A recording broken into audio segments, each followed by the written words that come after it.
سال محرم سے شروع ہوتا ہے اور ذی الحج پہ ختم ہوتا ہے۔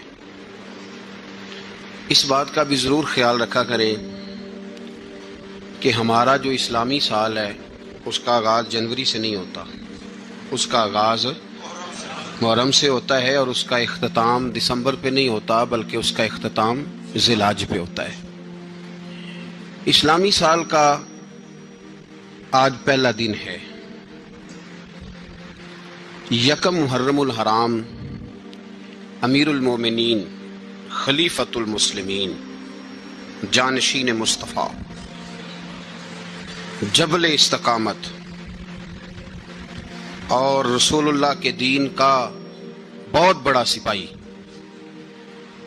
حضرت عمر فاروق رضی اللہ تعالیٰ عنہ، جناب عمر کا نام صرف کام نہیں، حضرت عمر کا نام انقلاب برپا کر دیتا ہے۔ حضرت عمر کا نام کفر کے ایوانوں میں جبر، ظلم، شرک کی وادیوں میں جب حضرت عمر کا نام بھی لیا جائے تو بے ایمان کانپنا شروع ہو جاتے۔ حضرت عمر فاروق رضی اللہ تعالی عنہ، حضرت عمر معمولی شخص نہیں، معمولی آدمی نہیں۔ کچھ لوگ صدیوں کے بعد پیدا ہوتے ہیں اور کچھ لوگ ایسے ہوتے ہیں جو ایک ہی بار پیدا ہوتے ہیں، ان جیسا دوسرا پیدا ہوتا ہی نہیں، دوسرا ان طرح کا پیدا ہوتا ہی۔ حضرت عمر رضی اللہ تعالیٰ عنہ جیسی شخصیات پیدا ہی نہیں ہوتی دوبارہ۔ سارے صحابہ در رسالت مآب پہ خود آئے۔ یہ وہ عظیم شخص ہے جسے اللہ کے محبوب نے اللہ سے مانگ کے لیا ہے، کہا اے اللہ یہ مجھے دے دے، اللہ سے مانگ کے لیا ہے۔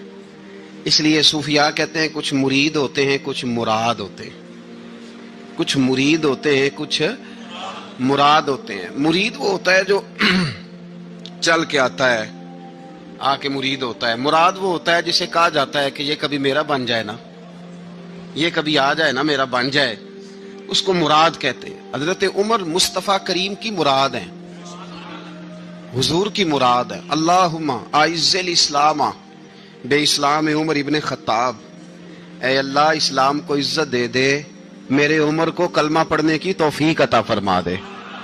اور کیسے دعا مانگی؟ اور یار حضرت عمر کی تو اس فضیلت کا کوئی جواب نہیں دے سکتا۔ میرے رسول پاک علیہ السلام سب کے لیے ہی دعا مانگتے ہیں نا، حضور کی دعا عام ہے، لیکن مصطفیٰ کریم نے کعبے کا غلاف تھام لیا اور غلاف کعبہ کو حضور نے سینے سے لپٹایا اور سینے سے چمٹا کے کہا اے اللہ میں نے تو کبھی سوال ہی زیادہ نہیں کیے، میں کرنے آیا ہوں، مجھے عمر دے دے، عمر دے دے۔ حضور نے مانگ کے لیا۔ اور پھر جب جس کو حضور مانگے اللہ سے کہ حضرت عمر رضی اللہ تعالیٰ عنہ کا آج یوم شہادت ہے، میرا تو دل کرتا تھا کہ فجر سے باتیں شروع ہوں اور سارا دن ہی عمر کی باتیں ہوتی رہیں، سارا دن جناب عمر کی باتیں، سارا دن، اس لیے کہ ذکر جناب عمر کا ہوگا پر راضی اللہ کے رسول ہوں گے صلی اللہ، تو جاگ کے بیٹھے، خوش ہو کے بیٹھے۔ ہمارے ہاں منایا ہی نہیں جاتا، بابے اللہ کی تا ساؤن بھادروں اسو کتا تے منڈے جنوری فروری، تو اسلامی سال بھی گیا اور وہ تاریخیں بھی ساری گئیں۔ یکم محرم امت مسلمہ کے لیے بہت بڑا دن ہے، بہت بڑا دن۔ یہ شہادت ہے حضرت عمر فاروق کی رضی اللہ تعالی عنہ۔ یہاں چھوٹی چھوٹی باتوں پہ گورنمنٹ چھٹی کرتی پھرتی ہے، چھوٹی چھوٹی باتوں، الیکشن ہو گیا تو چھٹی، فلاں جگہ پہ تھوڑا سا کسی نے خبر دے دی کہ کوئی پریشانی ہے تو چھٹی، فلاں جگہ یہ ہو گیا تو چھٹی، یہاں تک کہ فلاں وزیر صاحب فلاں علاقے میں آئیں گے تو سارے علاقے کو چھٹی۔ اور اب تو اس سے بڑا حال ہونے لگا ہے، اگر جن لوگوں کی سندھ میں حکومت ہے ان کے لیڈر کا دن آیا تو اس دن چھٹی، اور جن کی پنجاب میں حکومت ہے ان کا دن آیا تو چھٹی۔ ہمارا مطالبہ ہے حکومت پاکستان سے، اگر سر اٹھا کے جینا چاہتے ہو تو یکم محرم کو چھٹی کیا کرو، اگر سر اٹھا کے جینا چاہتے ہو تو یکم محرم کو چھٹی کرو جناب عمر کے دن، اور ملت کے جوانوں کو بتاؤ کہ اگر عزت کی زندگی جینا چاہتے ہو تو اس طرح جیو جس طرح فاروق اعظم جی کے گئے ہیں۔ عزت اور وقار کی زندگی، جمہوریت حضرت عمر سے سیکھنی پڑے گی۔